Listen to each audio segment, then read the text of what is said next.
Focus का नशा।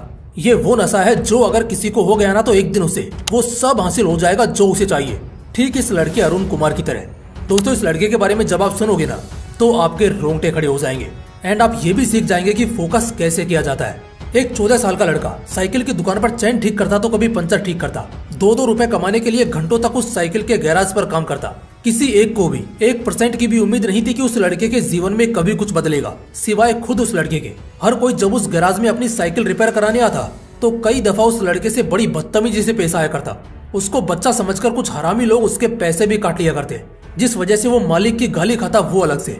लेकिन मजबूरी थी वो 2 वक्त का खाना, इसलिए उसे काम तो करना ही पड़ता था। एक दिन की बात है जब लाल बत्ती में कोई बहुत बड़ा अधिकारी वहाँ आया हुआ था जब वो लड़का काम करता था।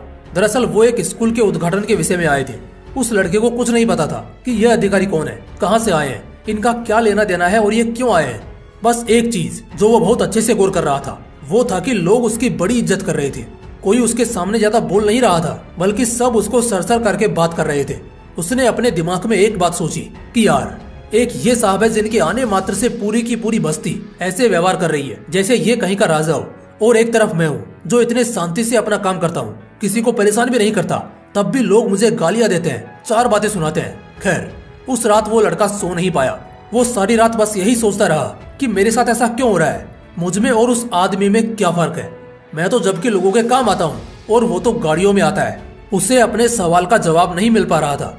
अगले दिन जब वो गैराज पहुंचा तो अपने मालिक को पूछा कि मालिक, जो कल साहब आए थे, लोग उसको इतनी इज्जत क्यों दे रहे थे और वो कौन साहब थे।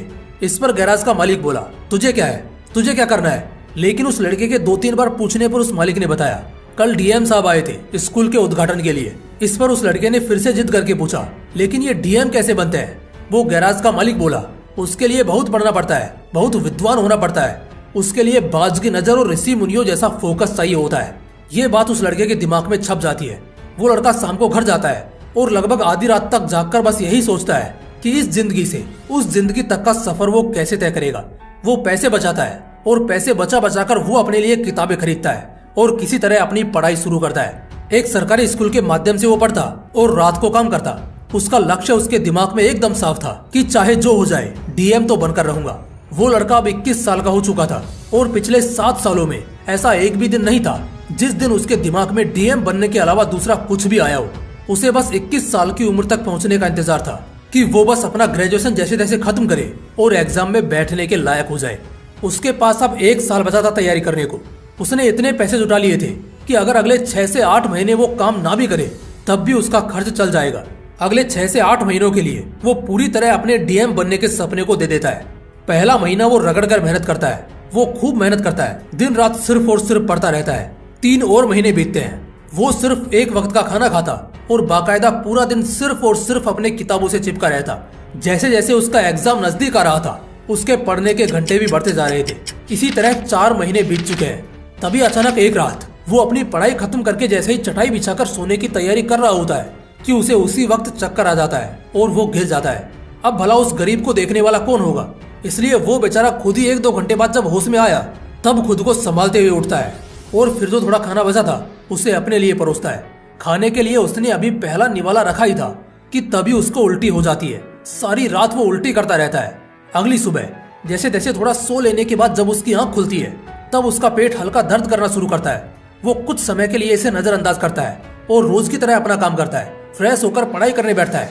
पेट दर्द अब भी कर ही रहा था तो वो बाहर जाकर कुछ दवाई ले आता है और कुछ खाकर पढ़ाई शुरू करता है। दिन के 6 से 7 घंटे लगातार पढ़ने के बाद अब कहीं जाकर उसको थोड़ा सा चैन मिलता है और शाम को वो थोड़ा टहलने के लिए निकल जाता है। धीरे धीरे करके वक्त गुजरा। अब बस 1 महीना रह गया था एग्जाम को, जिसका इंतजार इस लड़के को पिछले 7 साल से था। तभी अचानक एक दिन फिर से इसका पेट दर्द करना शुरू कर देता है। इस बार इसका पेट इतना दर्द करता है कि वो अब सहने लायक नहीं था। उसे मजबूरन डॉक्टर के पास जाना ही पड़ता है। वो डॉक्टर के पास जाता है और चेकअप के बाद उसे पता चलता है कि उसे किडनी स्टोन है, उसके पेट में पथरी है। ये सुनकर उसे झटका लगता है। डॉक्टर ने कहा कि या तो ऑपरेशन करा लो या फिर दवाई लो, शायद गल जाए, मगर ये दर्द बहुत देगा अगर ऑपरेशन नहीं कराया तो। वो मन ही मन सोचने लगा कि अब ऑपरेशन का खर्चा कहाँ से लाऊंगा।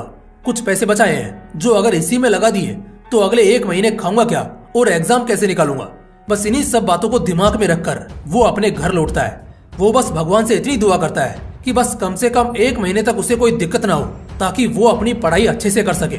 लेकिन भगवान ने उसके लिए कुछ और ही सोच रखा था। अब उसके साथ थोड़ा अजीब होने लगा। रोज तो नहीं, लेकिन अक्सर 1-2 दिन में उसे दर्द होता ही था, और ये दर्द तब ज्यादा होता जब वो कुछ भी खाना खाता था। अब जाहिर सी बात है, वो खाना कैसे छोड़ सकता है। खैर, उसने पहले के महीनों में जमकर पढ़ाई की थी, इसलिए अभी बस उसे रिवीजन ही करना था। वो पढ़ता रहा और पढ़ाई के साथ साथ वो उस दर्द को भी सहता रहा। लगभग 7 दिन में उसकी परीक्षा थी और आखिरकार उसने अपनी सारी पढ़ाई कर ही ली थी। अब वक्त आ चुका था उसे अपनी जिंदगी की सबसे बड़ी परीक्षा देने का। आखिरी दिनों में तो मकान मालिक तक ने उसे घर से निकाल दिया था, क्योंकि उससे घर का किराया नहीं दिया जा रहा था। अब क्या करे बेचारा, सारे पैसे खत्म हो चुके थे। तो इस बीच वो अपने एक दोस्त के घर पर रहता है, लेकिन एग्जाम से एक रात पहले अचानक बिजली चली जाती है। अब कल दोपहर को उसे परीक्षा में बैठना है। अब अगर वो आज बिना पढ़े सो गया तो हो सकता है उसके इतने सालों की मेहनत पर ये अकेला दिन भारी पड़ जाए। इसलिए वो उस रात सड़क के बीचों बीच स्ट्रीट लाइट्स की रोशनी में बैठकर पढ़ता है। गाड़ियां एक के बाद एक गुजर रही थी, लेकिन उसका फोकस सिर्फ और सिर्फ उसके किताब पर था। वो सिर्फ और सिर्फ पढ़ता रहा। नींद आ गई तो रात को फुटपाथ पर ही सो गया। अगले सुबह दोस्त के घर गया, जहां वो कुछ दिनों की मोहलत मांगकर रह रहा था। फ्रेश हुआ और नाश्ता करके सीधा एग्जामिनेशन सेंटर पहुंचा। वहां स्टूडेंट्स की भीड़ देखकर उसे थोड़ी घबराहट महसूस हुई, लेकिन फाइनली वो शुभ घड़ी आई गई जिसका उसे सालों से इंतजार था। वो एग्जाम में बैठा। प्रीलिम्स उसका निकल चुका था और वो मेंस के पहले पेपर में बैठा था। आज पहला पेपर उसका बहुत अच्छा गया। उसे आज क्वेश्चन पेपर देखकर डर नहीं लग रहा था दूसरे कैंडिडेट्स की तरह, बल्कि उसको तो मजा आ रहा था। वो बड़े आराम से आज अपना पहला पेपर खत्म कर लेता है और शाम को बड़े आराम से बैठकर इस बारे में सोच रहा होता है। ये सब उसके वनवास का नतीजा था। उसे बस सिर्फ 2 बातों का डर था। पहला कि जिस तरह आज का उसका पेपर गया, उसी तरह उसके सारे पेपर्स जाने चाहिए, और जो उसको किडनी स्टोन की तकलीफ है उससे बस उसे कुछ दिनों की राहत मिल जाए, एटलीस्ट एग्जाम तक। उसके सभी पेपर्स बहुत अच्छे जाने लगते हैं। बस एक आखिरी पेपर रह गया था। उस आखिरी पेपर से पहले तक उसकी सारी तैयारी हो चुकी थी और वो खुद को इस साल का डीएम बनते भी देख रहा था। लेकिन तभी बस सुबह सुबह जब वो उठता है तो उसके पेट में हल्का दर्द शुरू हो जाता है। वो हल्का गुनगुना पानी पीता है, मगर इससे भी उसे कोई राहत नहीं मिलती। किसी तरह वो एग्जाम सेंटर पहुंचता है। तब तक दर्द बढ़ चुका होता है। जैसे तैसे करके वो एग्जाम देता है। एग्जाम के आधे के बाद दर्द इतना ज्यादा बढ़ चुका था कि अब उससे सीधा बैठा तक नहीं जा रहा था। इन्विजिलेटर भी आकर उसको पूछता है कि क्या उसे कोई दिक्कत है और अगर है तो वो बाहर जा सकता है, लेकिन वो लड़का मना कर देता है। उसका ध्यान 1% दर्द पर था और बाकी 99% पेपर पर। पूरे शिद्दत के साथ वो लड़का अपना एग्जाम खत्म करता है और वहां से सीधा हॉस्पिटल जाकर अपना इलाज कराता है। लगभग 2.5 महीने बाद फाइनली यूपीएससी इस साल अपने एस्पिरेंट्स का रिजल्ट रिलीज करती है। तो इस साल दूसरे एस्पिरेंट्स की तरह एक बार भी रिजल्ट देखते वक्त उस लड़के को किसी तरह की घबराहट नहीं होती, क्योंकि उसे पता था संघर्ष और तकलीफों के पहाड़ के ऊपर पैर रखकर वो परीक्षा देने गया था। और हाँ, आज उसका सपना सच हो गया। वो अब मामूली गरीब नहीं बल्कि डीएम अरुण कुमार बन गया। उसे इंटरव्यू के लिए बुलाया जाता है, जहां इंटरव्यूअर्स को जब उसकी कहानी का पता लगता है तो वो भी हैरान हो जाते हैं कि वाकई में किसी इंसान का फोकस इतना तगड़ा कैसे हो सकता है।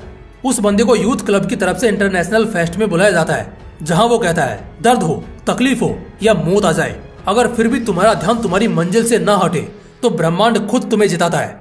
मैंने अपने संघर्ष के दिनों में कभी संघर्ष पर ध्यान ही नहीं दिया। मेरा ध्यान सिर्फ एक चीज पर होता था और वो थी मेरी किताबें। फोकस का नशा था मेरे अंदर। किताबों के पन्नों से कभी ध्यान हटा ही नहीं।